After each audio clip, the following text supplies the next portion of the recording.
Boa noite. Boa noite. Boa noite a todos que nos acompanham no canal do Centro Espírita Chico Xavier. Em mais uma noite de atividades na nossa casa.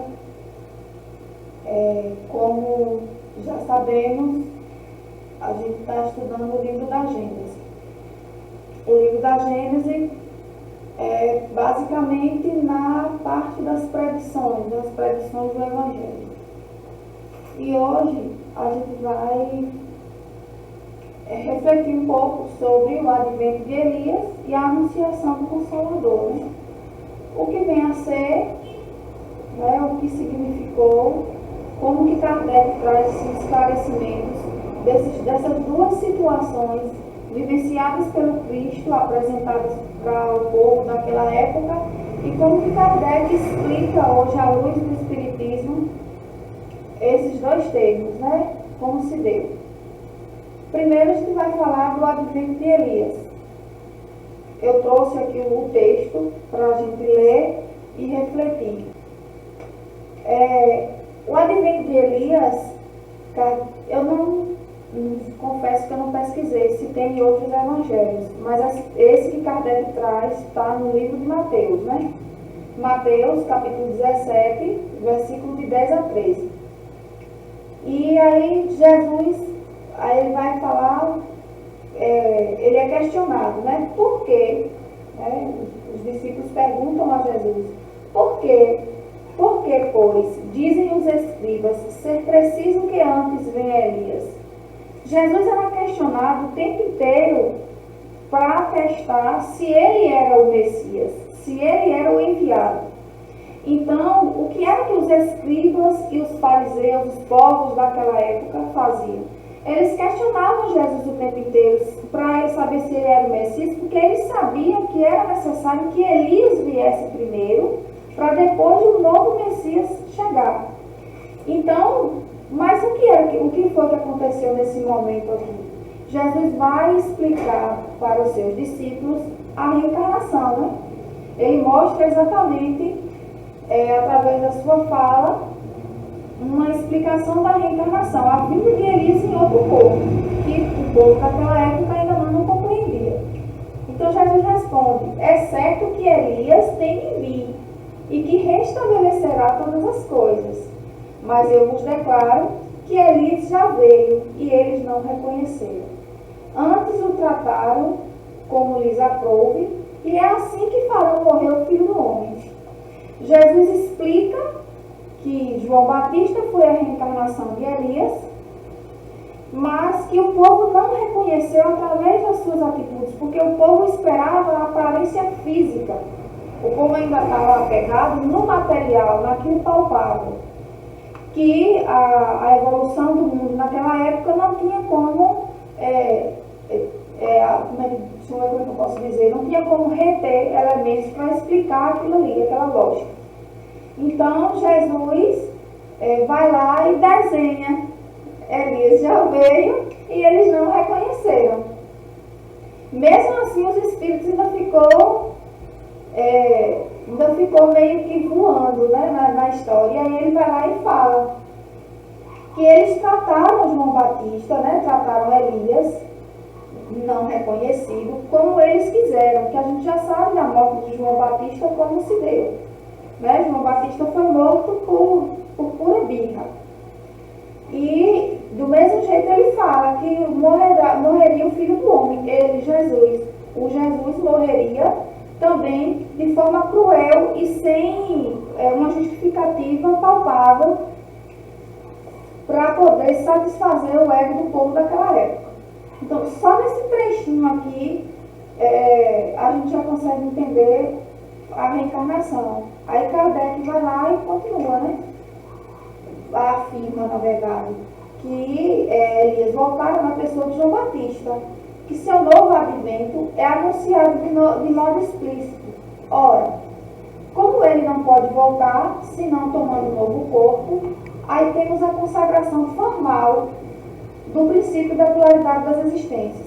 E aqui Kardec vem e sugere, que a gente leia o capítulo 4 do Evangelho, o item 10. E aí aqui, no capítulo 4, no item 10, é justamente esse trecho que João Batista, quando ele diz aqui, que desde o tempo de João Batista até o presente, o reino dos céus é tomado pela violência, e são os violentos que o arrebatam, pois que assim o profetizaram todos os profetas até João, e também a lei. Se quiseres compreender o que eu vos digo, ele mesmo é o Elias que há de vir. Ouça-o aquele que tiver ouvidos de ouvir. Aqui nesse ponto, né, que ele sugere que a gente leia, o item 10, ele escancara um pouco mais o fato da reencarnação. Quando ele diz aqui que a lei até João Batista pregava pela violência, porque as pessoas naquela época viviam sob a lei do talião, né? Olho por olho, dente por dente. Só que aí o que ele diz?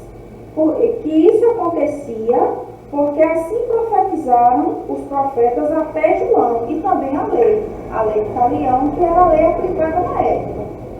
E aí ele vai lá e fala que se quiser compreender, como Jesus fala, então ele mesmo é o Elias que há de vir. E aí ele vai lá e afirma: ouçam aquele que tiver ouvidos de ouvir. Ele quer dizer o quê aqui? Que compreenda. Esse ouvir de Jesus aqui já é o ouvir da compreensão. Compreenda aquele que já tem os elementos para compreender o que ele fala. Que é preciso que observemos as atitudes, o comportamento e a demonstração do Espírito, e não mais as aparências exteriores, que é a aparência do corpo. Então, eu estudando aqui, eu fui analisar em outras reflexões. E aí ele vai falar o quê? Da seguinte maneira. Falar da seguinte maneira, que a gente não consegue entender nada que a gente não tem ainda os elementos que forneçam aquela compreensão. E aí é semelhante, foi até uma reflexão de Haroldo Dutra Dias, quando ele diz assim, que a gente não vai receber um produto que a gente não tem um recipiente para colocar. Então, como era que a gente iria, e os povos naquela época, iriam compreender Jesus, tal como ele demonstrava, se eles a mente ainda estava fechada? A mente não tinha espaço para que aquelas ideias transitassem na mente deles. E aí a gente vai lá e lembra, eu gosto muito de dar exemplo de crianças da seguinte maneira. A gente vai explicar para a criança como fazer uma conta. A gente não vai colocar os números e colocar ela para interpretar aqueles números. A gente vai usar o que? Elementos. Conta com brinquedo. Tantos brinquedos com tantos brinquedos dá tanto. A gente vai mostrar a ela nas ferramentas que ela já compreende. Então, no caso da explicação aqui de Jesus, ele estava falando para os discípulos, para que os discípulos começassem a despertar para as demonstrações do Espírito e não mais as demonstrações exteriores. Essa imagem aqui é a ilustração, né? Quando Jesus leva os 3 discípulos e coloca Elias de um lado e João Batista do outro, o perispírito, né? Dos dois, para explicar que um foi a reencarnação do outro. E que é possível sim. E que mostra até a evolução clara da época de Elias, como era que Elias aplicava a lei e os ensinamentos, e quando João chegou, já era de uma forma mais, digamos assim, desenhada, mais sutil, não mais tão materialista como na época de Elias, porque a lei já tinha evoluído. Então, esse aí é o trecho do advento de Elias, né?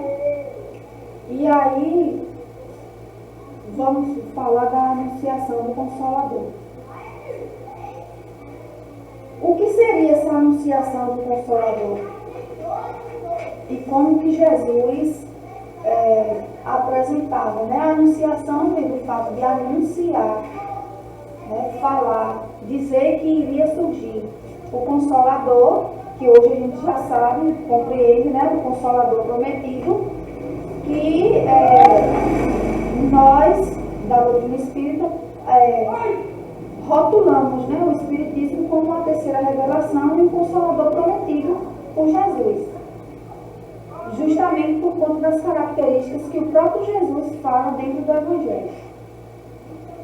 E aqui a gente vai perceber, principalmente no livro de João, que é onde tem as profecias mais aprofundadas a respeito disso aí, é que a gente vai ver diversos trechos em que Jesus fala e anuncia o surgimento desse Consolador.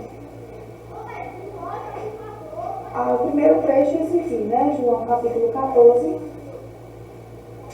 do versículo 15 ao 17, quando ele fala: se me amais, guardai os meus mandamentos.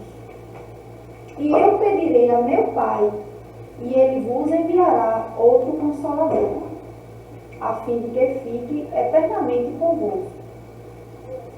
O Espírito de verdade, que o mundo não pode perceber, porque não o vê. Vós, porém, o conhecereis, porque permanecerá convosco e estará em vós. Mas o Consolador, que é o Espírito Santo, que meu Pai enviará em meu nome, vos ensinará todas as coisas e fará que vos lembreis de tudo o que vos tenho dito. Quando a gente vê, eu acho que antes, quando a gente lia esse trecho, eu acho que a gente tinha um pouco de dúvida de que isso realmente aconteceria. Mas depois que a gente conhece a doutrina espírita, que lê o Evangelho segundo o Espiritismo, que a nossa mente está mais preparada para receber esse esclarecimento, é que a gente não tem como duvidar de que realmente a doutrina espírita reúne os elementos descritos por Jesus.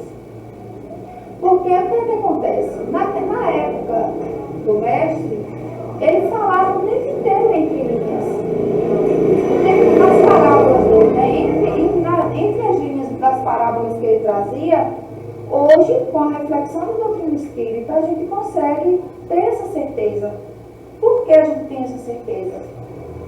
Porque Jesus falava o tempo inteiro que a lei se resumia, né? Que tudo se resumia nos dois primeiros mandamentos, que era amar a Deus e ao próximo como a si mesmo, né? E aí aqui ele vai. E aí também ele vai, mais adiante a gente vai lembrar quando ele dizia que ele e o Pai eram um, e que ninguém ia ao Pai senão por ele. Aí aqui quando ele chega em João, ele vai lá e fala que se nós amamos ele, nós guardaremos os seus ensinamentos. Eu digo nós, porque eu não consigo me colocar como não aqueles daquela época. Então, nós, os povos de outrora, né, que a gente está aqui hoje, se a gente realmente ama Jesus e ama a Deus, a gente vai guardar esses ensinamentos dele e os ensinamentos trazidos por outras revelações, como foi o caso de Moisés. É tanto que os mandamentos trazidos na época de Moisés perpetuaram, porque fazem parte da lei divina. Então, é imutável. Não vai mudar, jamais.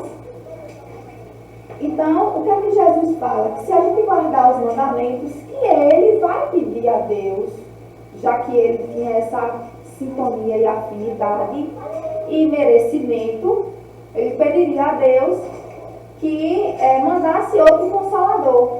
Porque ele foi um dos Consoladores em pessoa. Né? Porque depois de Moisés, aí vem Jesus fazer uma revolução, trazendo o Evangelho, que é quando ele vai dizer no advento de Elias, quando ele diz que até hoje, né, até João, tudo foi tomado pela força e pela violência. Porque era assim que coordenava e que comandava a lei. Mas quando ele chega, que ele fala do amor, então a lei daquele povo, ela vai mudar. Ela vai sofrer uma revolução, porque Jesus vai chegar e vai dizer: dai a César o que é de César. Então, julga de acordo com o merecimento. Né? Julgando de acordo com o merecimento já mostra que há uma evolução das leis da época, então é preciso que mude. Então Jesus tinha esse merecimento para poder pedir ao Pai e ser atendido. Então quando ele fala que o Espírito de verdade, que o mundo não pode receber naquele tempo, não podia receber, porque não tinha esclarecimento suficiente para isso. Imaginou se as mesas daquela época de pedras começassem a tirar? Então, não podia receber ainda, porque não tinha capacidade. Aqui ele fala não vê, mas a gente pode aqui, tranquilamente, não podia compreender, não podia perceber ainda a manifestação dos Espíritos, porque naquela época também era condenada a comunicação. Porque a comunicação era usada de forma fútil, então não podia ter comunicação naquele tempo, o povo não podia. Então não tinha como chegar o Consolador naquele tempo, porque o povo não suportava nem compreenderia. E Jesus continua: entretanto, digo-vos a verdade, convém que eu me vá, porquanto se eu não me for, o Consolador não vos virá. Eu, porém, me vou e vos enviarei. E, quando ele vier, convencerá o mundo no que respeita ao pecado, à justiça e ao juízo. No que respeita ao pecado, por não terem acreditado em mim. No que respeita à justiça, porque me vou para meu Pai e não mais me vereis. No que respeita ao juízo, porque já está julgado o príncipe deste mundo. Aqui é como se Jesus dissesse: convém que eu me vá para que as Escrituras se cumpram, para que as leis divinas não sejam transgredidas, que Deus não iria criar as leis e Ele mesmo transgrediu. Então era necessário que tudo que aconteceu na época de Jesus, para demonstrar o grau de ignorância do povo da época e também a resignação do Mestre, para poder ter toda, digamos assim, paciência de esperar o tempo daquele povo, de não violentar a mente de ninguém. Porque como era que Jesus poderia chegar brigando, desrespeitando o livre-arbítrio do povo da época, se o próprio Deus criou a lei de causa e efeito, a lei das consequências, né? Então, esse texto aqui, Jesus mostra que ele está resignado, está ali para cumprir o papel, né? E extrair daquele povo o máximo que aquele povo já pode oferecer.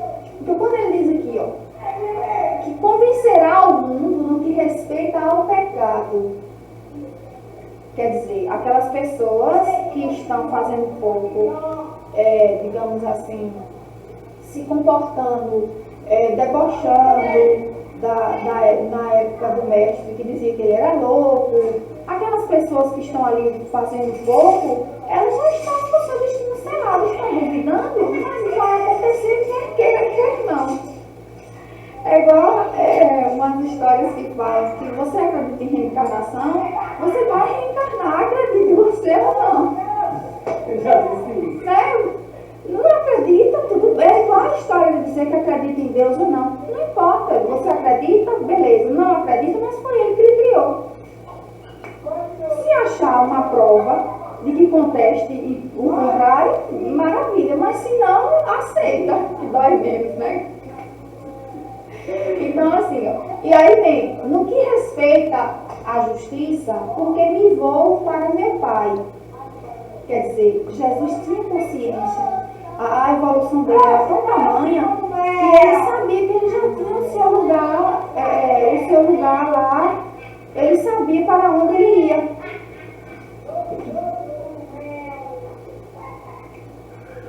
E no que respeita ao juízo, quando ele fala aqui, porque está julgado o príncipe deste mundo.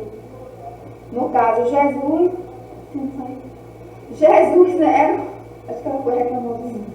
Jesus, que era o príncipe lá do mundo, encarnado, ele já estava julgado. Independente do que ele fizesse, ele iria morrer nas mãos dos homens.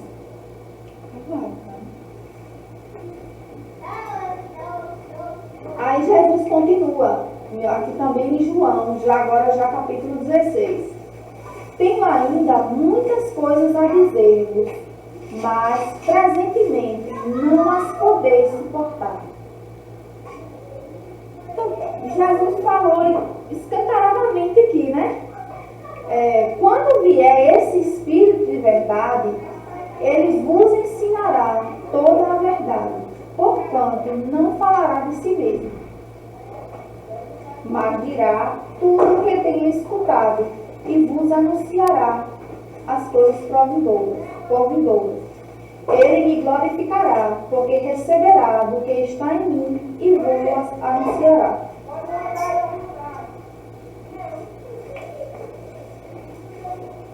Então aqui, quando ele diz aqui que quando o Espírito de verdade chegar, ele vai ensinar a verdade, mas não falará de si. Ele passará aquilo que recebeu. Então significa dizer que o Espírito de verdade aqui não é o próprio Jesus. Quando ele diz aqui, me glorificará, porque receberá do que está em mim e vou anunciará. Anunciará como será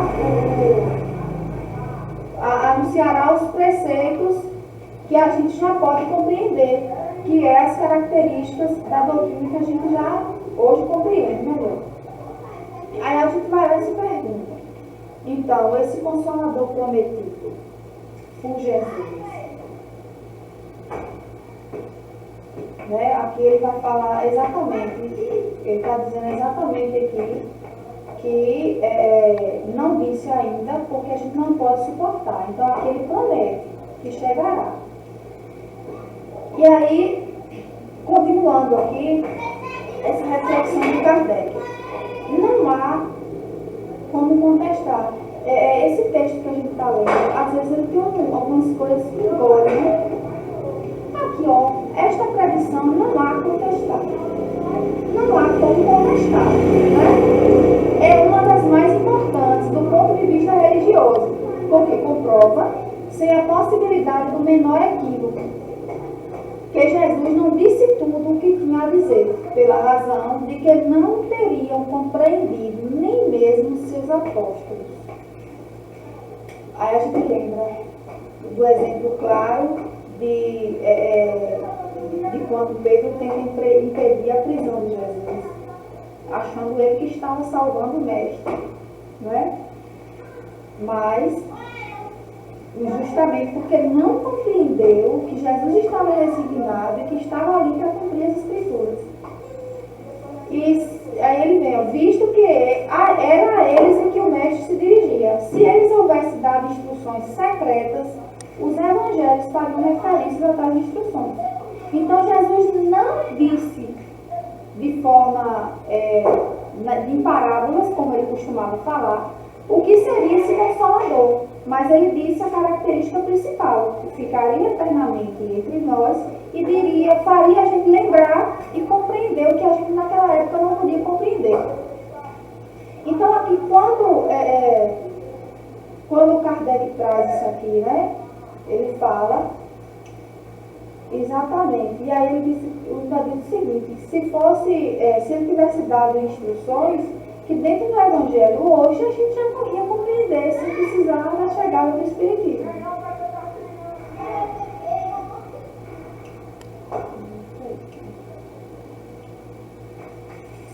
E aí ele continua, ora, desde que ele não disse tudo aos seus apóstolos, os sucessores destes não terão podido saber mais do que eles, com relação ao que foi dito. Ter-se-ão possivelmente enganado quanto ao sentido das palavras do Senhor, ou dado interpretação falsa aos seus pensamentos, muitas vezes velado sob a forma parabólica. Aí aqui, eu ia fazer um comentário e pedir, eu acho que aqui eu pego o Kardec pede, ele pode ter um erro de tradução. Eu creio que todo Kardec pega, é por isso. E aí aqui vem, quando Kardec fala isso aqui, as religiões que se fundaram no Evangelho não podem, pois, dizer-se possuidoras de toda a verdade, conquanto ele, Jesus, reservou para si a completação ulterior dos seus ensinamentos. O princípio da imutabilidade em que elas se firmam constitui um desmentido às próprias palavras do Cristo. Então, quer dizer, toda religião que foi fundada a partir do Evangelho, ou como seguidora dos preceitos do Evangelho, nenhuma delas tem a verdade absoluta. Aí é que quando Kardec traz isso aqui, que se Jesus tivesse dado informações secretas aos apóstolos, ou dissesse tudo para eles em forma de código, mesmo assim eles iriam alterar. Por que eles iriam alterar? Pela mesma razão que hoje tem alterações. Porque a gente, nas nossas imperfeições, quer mudar as coisas ao nosso modo. A gente não quer um Deus que nos ame, a gente quer construir um Deus da forma que a gente deseja. E não amar a Deus exatamente como Ele é. A gente quer que Ele nos ame mais do que ama o outro, para que eu tenha mais benefícios que o outro. A gente ainda tem esse egoísmo de querer mais para mim e para os meus do que para todos. Então, quando ele fala aqui, que nenhuma religião é possuidora de toda a verdade, nenhuma, porque Jesus reservou esse direito de ele ir trazendo os ensinamentos aos poucos, porque era à medida de que as nossas mentes iriam evoluindo. E aí, eu estava lá em casa estudando e lembrando das músicas de Tim Vanessa. E tem uma música de Tim Vanessa, essa daqui, o nome dela é Alívio. O nome dela é Alívio. E não tem como você não pegar a palavra consolo, consolador, e não associar alívio, né?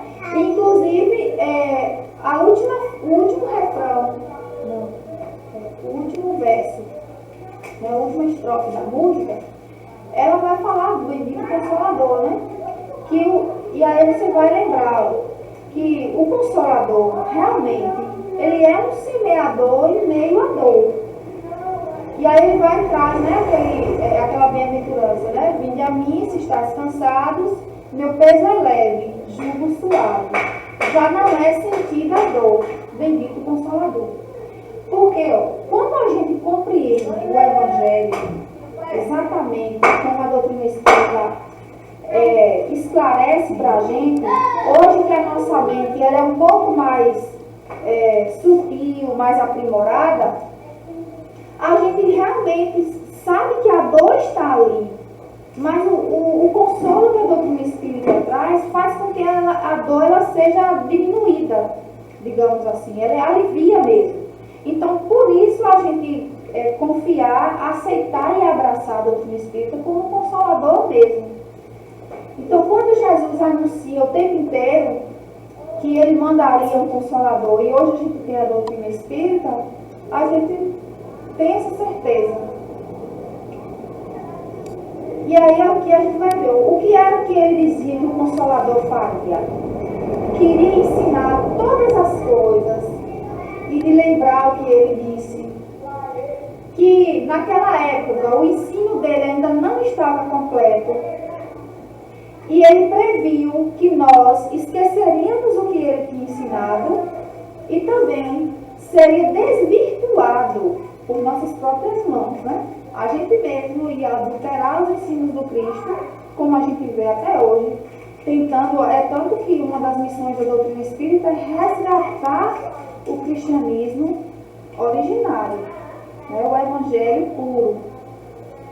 E ele fala também que o Espírito de verdade viria para tudo lembrar e, de combinação com Elias, restabelecer todas as coisas, isto é, pô-las de acordo com o verdadeiro pensamento de seus ensinos.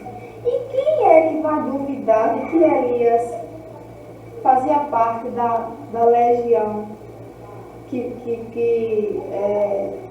revelou a mensagem do movimento espírita para Kardec, já que a gente sabe que era um conjunto de espíritos. Tem essa discussão de que um diz que não é, mas para mim pouco importa. O que importa é a mensagem. O que importa é a mensagem.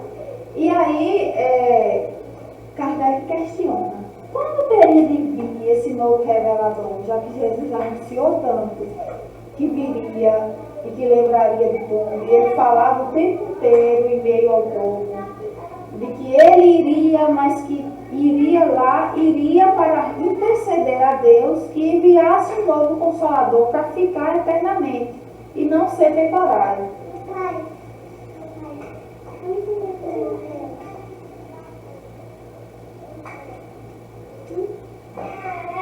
E aí, Kardec continua, refletindo. É evidente que se na época em que Jesus falava, os homens não se achavam em estado de compreender as coisas que lhe restavam a dizer, não seria em alguns anos apenas que poderiam adquirir as luzes necessárias de entender. Para a inteligência de certas partes do Evangelho, excluídos os preceitos morais, faziam-se vista conhecimentos que só o progresso das ciências facultaria e que tinha de ser obra do tempo e de muitas gerações. E se o novo Messias tivesse vindo em pouco tempo depois do Cristo, o que teria acontecido? Ia achar o povo do mesmo jeito. Ia achar o povo do mesmo jeito, com as mentes de ervilha, presos ao materialismo, ao egoísmo, aos rituais, às manifestações exteriores. Então precisava de uma revolução. E para que melhor revolução do que a França na época do Iluminismo, em que as mentes estavam fervilhando e as ideias a cada esquina. Tinha muitas, ainda tinha um catolicismo muito ferrenho, perseguidor, sim, mas era uma época em que a mente estava mais aprimorada. E também já existia a revolução na ciência. Então, quando ele pergunta, aqui, a gente continua. Como que ele chegaria tão pertinho de um tempo para o outro, de quando ele se foi, que ele voltou? Como que ele voltaria tão rápido se ele disse assim: pedirei a meu Pai e ele vos enviará outro Consolador? Então aqui quando ele diz, pedirei a meu Pai e ele vos enviará outro Consolador, ele já está deixando nas entrelinhas de que não seria ele que iria retornar, senão ele diria: voltarei a completar o que vos tenho ensinado. Ele teria dito assim, como tantas vezes ele prometeu, ele usou outros termos e cumpriu. Quando ele disse, por exemplo, para o pescador de Cafarnaum, quando ele foi questionado sobre seguir Jesus, e Jesus responde: que te importa a ti? Segue-me tu. Quer dizer, que ele deveria se importar, que ele tinha que ir para os outros, cuidar dos outros? Jesus estava ali convidando a ele e não os outros. Era ele que estava pronto. Então, assim como Jesus fez esse convite direto, ele também teria dito que ele voltaria para completar o ensino. Mas Jesus sabia que era necessário que outros espíritos também viessem ensinar a humanidade. E não somente ele, porque a gente sabe que os espíritos evoluídos não têm essa ideia de só eu sei, só eu consigo. Eles têm esse pensamento do coletivo e da necessidade de várias experiências para que se aprimorem as inteligências. E aí, outra coisa que ele falou, a fim de que fique eternamente convosco, e ele estará em vós. O ensino que viria como Consolador ficaria eternamente e estaria em nós. Por que estaria em nós? Porque seria um conhecimento. E o conhecimento ninguém tira. E ficaria eternamente com a gente, porque a gente já tinha mente para compreender. E aí Kardec continua, o Consolador pois, pensamento de Jesus a personificação de uma doutrina soberanamente consoladora, cujo inspirador há de ser o Espírito de verdade. Então, aqui ele já dizia, não seria uma doutrina rotulada, né? Uma doutrina fechada. Seria um Espírito que inspiraria, né? E que seria tão assim lógica, se fosse para a gente hoje pegar com conhecimento da doutrina espírita, tão lógico e tão cheio de razão, pautado na razão, de que a gente perceberia que essa doutrina soberanamente consoladora era o pensamento de Jesus, né? Era a personificação do pensamento de Jesus, e não uma pessoa sozinha para poder desenvolver. Aí aqui onde Kardec vai trazer sobre o Espiritismo, que o Espiritismo realiza, como ficou demonstrado, todas as condições do Consolador que Jesus prometeu. Não é uma doutrina individual, nem de concepção humana. Ninguém pode dizer-se seu criador, porque é fruto do ensino coletivo dos Espíritos. Ensino a que preside o Espírito de verdade. Esse Espírito de verdade aqui é como se, digamos assim, é o presidente, é o capitão, né? Que está lá na frente. De tanto a gente vê Kardec falar, que ele fala, é um ensino a que preside o Espírito de verdade. Nada suprime do Evangelho. A doutrina espírita, né? O Espiritismo, não tira nada do Evangelho, muito pelo contrário, completa e elucida, com o auxílio das novas leis que revelam. Conjugada a estas leis, as que a ciência já descobrira, faz-se compreender o que era ininteligível e se admita a possibilidade daquilo que a incredulidade considerava inadmissível. Teve percussores e profetas que lhe pressentiram a vida. Pela sua força moralizadora, ele prepara o reinado do bem na terra. Então, aqui, quando ele vai falar basicamente da doutrina espírita, e aí a gente vai ver quando ele finaliza aqui, ó, o reinado do bem na terra. Não quer dizer que nós iremos para o reino dos céus. Quer dizer que nós, através dos ensinamentos da doutrina espírita, construiremos um terreno próprio, né, propício para que o bem reine na terra. Não que a gente saia daqui para ir para outras esferas, para o céu, como alguns falam, mas que a gente construirá, né, nós construiremos o reinado do bem na terra, a partir da nossa evolução. A doutrina de Moisés, que foi incompleta, ficou circunscrita ao povo judeu. A de Jesus, mais completa, se espalhou por toda a terra, mediante o cristianismo, mas não converteu a todos. O Espiritismo, ainda mais completo, com raízes em todas as crenças, converterá a humanidade. Aquilo que a gente trouxe semana passada, né? O Espiritismo é o futuro das religiões. Por quê? Porque não se fecha a um dogma, a um rótulo que no caso, digamos assim, que as nossas mentes vai se sentir diminuída. Muito pelo contrário, amplifica as nossas ideias, agrega, né, as reflexões de outras religiões, de outros pensamentos, e faz com que caminhe mais a harmonia. Por isso que o Livro dos Espíritos diz que o Espiritismo é o futuro das religiões e não a religião do futuro.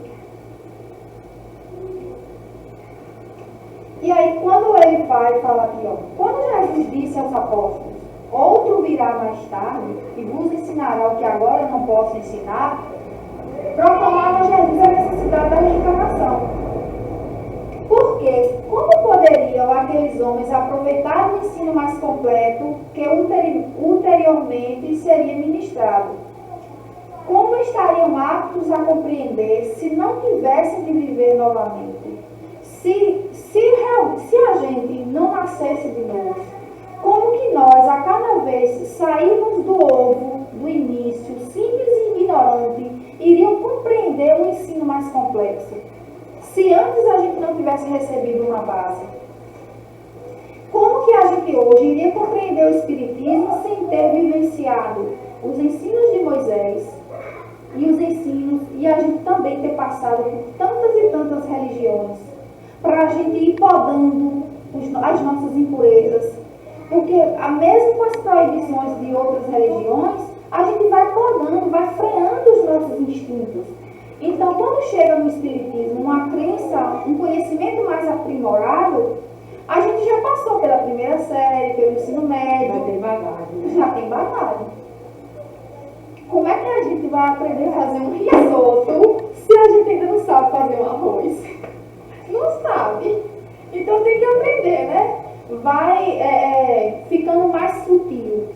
Vai quebrando mesmo as arestas.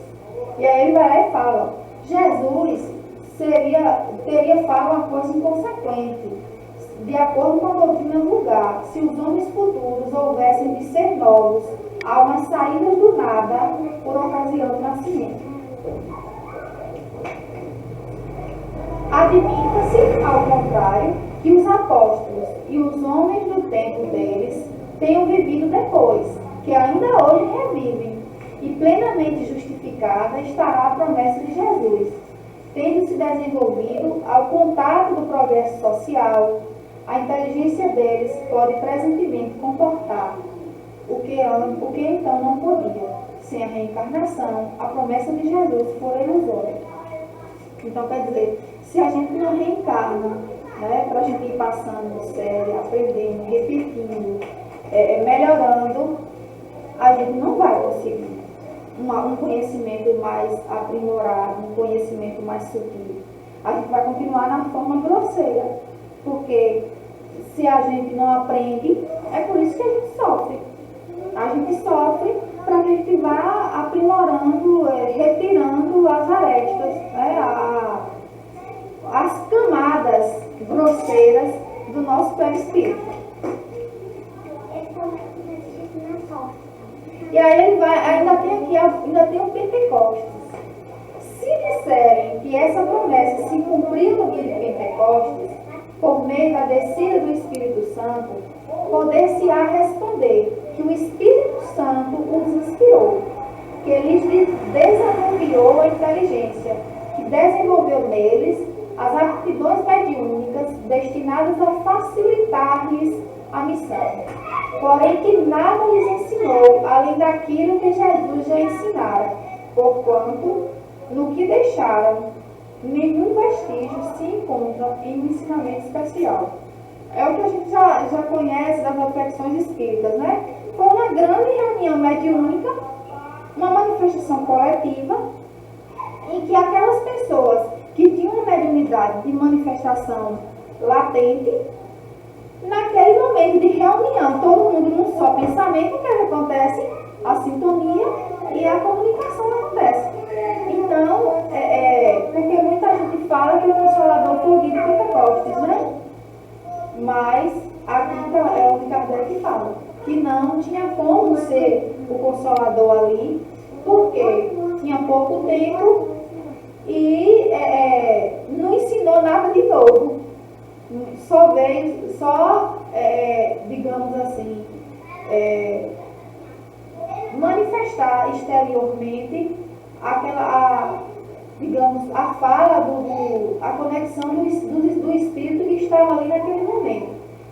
Olha o que eles colocam, né? De faixa de fogo, ensinar a ilustração, para dizer que eles estavam mediunizados. E aí o Espírito Santo, pois, não realizou o que Jesus anunciara relativamente ao Consolador. Ele está falando aqui do Espírito Santo lá do Pentecostes. A não ser assim, os apóstolos teriam elucidado o que, no Evangelho, permaneceu obscuro até o dia de hoje, e cuja interpretação contraditória deu origem às inúmeras seitas que dividiram o cristianismo desde os primeiros séculos. Então, quer dizer, o dizer que o Pentecostes já foi o Consolador causou isso aqui, ó. Essa divisão das religiões cristãs, porque tinham aqueles que condenavam as manifestações, tinham aqueles que acreditavam veemente que ali foi o Consolador, E aí, por conta desse... E aí, onde vai? O que é que acontece? Os personalismos, né? O meu egoísmo, o meu modo de pensar, eu me fecho, vou fundar a minha religião, o outro pensa de outro ponto de vista, vai fundar. Foi onde aconteceu a divisão do cristianismo. Foi um ponto negativo? Não tanto, porque o cristianismo expandiu. Hoje, a gente tem várias vertentes do cristianismo, a gente só continua lutando para resgatar os ensinamentos iniciais do cristianismo e destruir o materialismo, que é a missão da doutrina espírita. Mas não podemos permitir que as pessoas defendam que o Consolador foi lá no Pentecostes. Porque Jesus dizia que ia ficar com a gente. E o Pentecostes foi passageiro. Cadê?